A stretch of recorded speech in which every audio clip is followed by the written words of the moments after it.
ಕುಕನೂರು ತಾಲೂಕಿನ ಬೆದವಟ್ಟಿ ಗ್ರಾಮದ ಶಿವಸಂಗಮೇಶ್ವರ ಶಿವಾಚಾರ್ಯ ಮಹಾಸ್ವಾಮಿಗಳ ಅಂತಿಮ ನಮನ. ಅವರು ನಡೆದು ಬಂದ ದಾರಿಯನ್ನು ನೆನೆದು ಕಂಬನಿ ಮಿಡಿದ ಸಾಹಿತಿಗಳು, ಸಮಾಜ ಸೇವಕರು, ಇಲಾಖೆಗಳ ಅಧಿಕಾರಿಗಳು, ರೈತರು ಮುಖಂಡರು ಅಂತಿಮವಾಗಿ ಅಂತ್ಯಕ್ರಿಯೆಯಲ್ಲಿ ಪಾಲ್ಗೊಂಡು ಮಾತನಾಡಿದರು. ವರದಿ ಚೆನ್ನಯ್ಯ ಹಿರೇಮಠ ಕುಕನೂರು.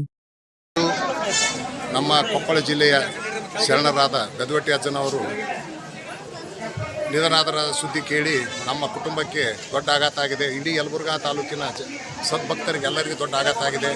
ಇಂಥ ಪರಮ ಪೂಜ್ಯರು ಇನ್ನೂ 16 ವರ್ಷ ಇರಬೇಕಾಗಿತ್ತು. ವಿಧಿಲೀಲೆ ನಮ್ಮನ್ನು ಬಿಟ್ಟಾಗಲಿದ್ದಾರೆ. ಬಹಳ ದುಃಖ ಆಗಿದೆ. ಇಂಥ ಶರಣರು ನಮ್ಮ ಭಾಗದಲ್ಲಿ ಸದ್ಯ ಮಟ್ಟಿಗೆ ಯಾರೂ ಇಲ್ಲ. ಮತ್ತೆ ಒಮ್ಮೆ ಹುಟ್ಟಿ ಬರಲಿ. ಪೂಜ್ಯರ ಒಂದು ಆಶೀರ್ವಾದದಿಂದ ನಮ್ಮ ಅಣ್ಣನವರಾದ ಬಸವರಾಜ ರಾಯರೆಡ್ಡಿ ಅವರು ಅನೇಕ ಬಾರಿ ಇವರ ಅಜ್ಜನವರ ಆಶೀರ್ವಾದದಿಂದಲೇ ನಾವು ಅನೇಕ ಬಾರಿ ಶಾಸಕರಾಗಿ ಆಯ್ಕೆಯಾಗಿದ್ದೇವೆ. ನಮ್ಮ ಕುಟುಂಬ ಅಜ್ಜನವರ ಋಣವನ್ನು ತೀರ್ಸೋಕ್ಕಾಗೋದಲ್ಲ.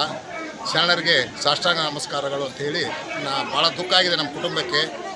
ಮತ್ತು ನಮ್ಮ ವೈಯಕ್ತಿಕವಾಗಿ ಅಜ್ಜನವರಿಗೆ ನಾವು ಶ್ರದ್ಧಾಂಜಲಿ ಅರ್ಪಿಸಿ ಅವರ ಆತ್ಮಕ್ಕೆ ಚಿರಶಾಂತಿ ಸಿಗಲಿ ಅಂತೇಳಿ ಆ ಭಗವಂತನಲ್ಲಿ ಪ್ರಾರ್ಥನೆ ಮಾಡುತ್ತೇವೆ. ಜೈ ಹಿಂದ್, ಜೈ ಕರ್ನಾಟಕ.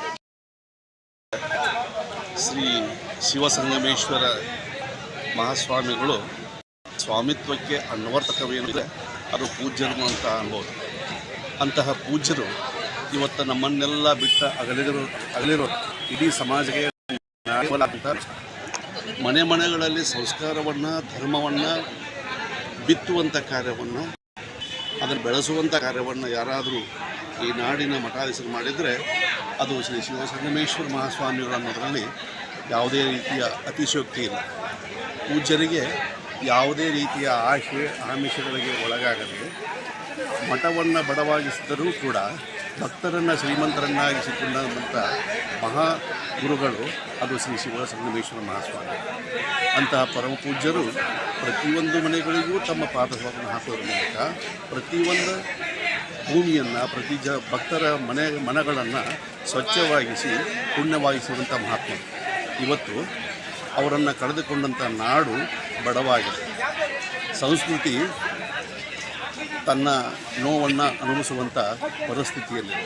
ಅಂಥ ಪರಮ ಪೂಜ್ಯರು ಇವತ್ತು ಭೌತಿಕವಾಗಿ ನಮ್ಮನ್ನು ಅಗಲಿದರೂ ಕೂಡ ಅವರು ಹಾಕಿಕೊಟ್ಟ ಧರ್ಮ ಸಂಸ್ಕಾರ ಹಾಗೂ ಸಂಸ್ಕೃತಿ ನಮ್ಮನ್ನೆಲ್ಲ ಯಾವತ್ತೂ ಮುನ್ನಡೆಸಲಿ ಅನ್ನುವಂಥ ಮಾತನ್ನು ಆ ಪರಮ ಪೂಜ್ಯರಲ್ಲಿ ಬೇಡಿಕೊಳ್ಳುತ್ತಾ ಆ ಪರಮ ಪೂಜ್ಯರಿಗೆ ಆ ಶಿವನು ಸದ್ಗತಿಯನ್ನು ನೀಡಲಿ ಅನ್ನುವಂಥ ಭಾವನೆಯನ್ನು ಎಲ್ಲ ಭಕ್ತರ ಪರವಾಗಿ ಅರ್ಪಿಸ್ತಾ ಇದ್ದಾರೆ.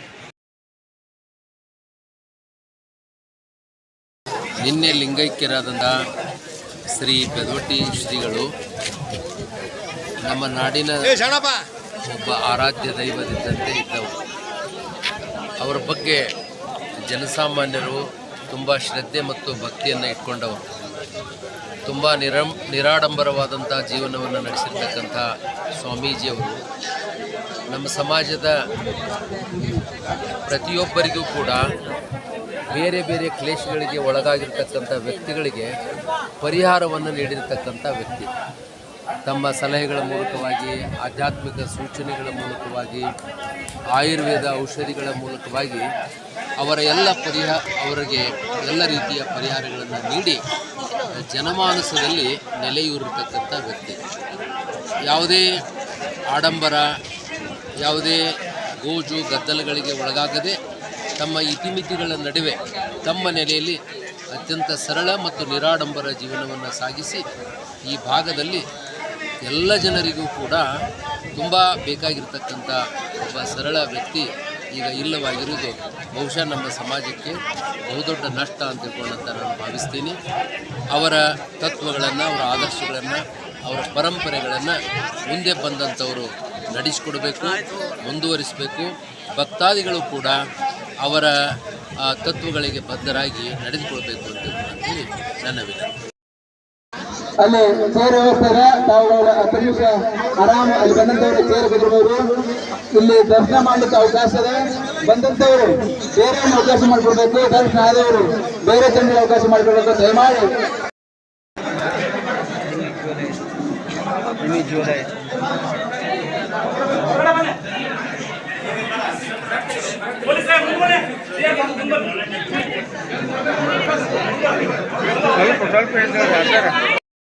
ಸ್ವಲ್ಪ ಶ್ರೀ 1008 ಜಗದ್ಗುರು ಚಂದ್ರಶೇಖರ್ ಶಿವಾಚಾರ್ಯ ಮಹಾರಾಜ್ ಕಿ ಜೈ.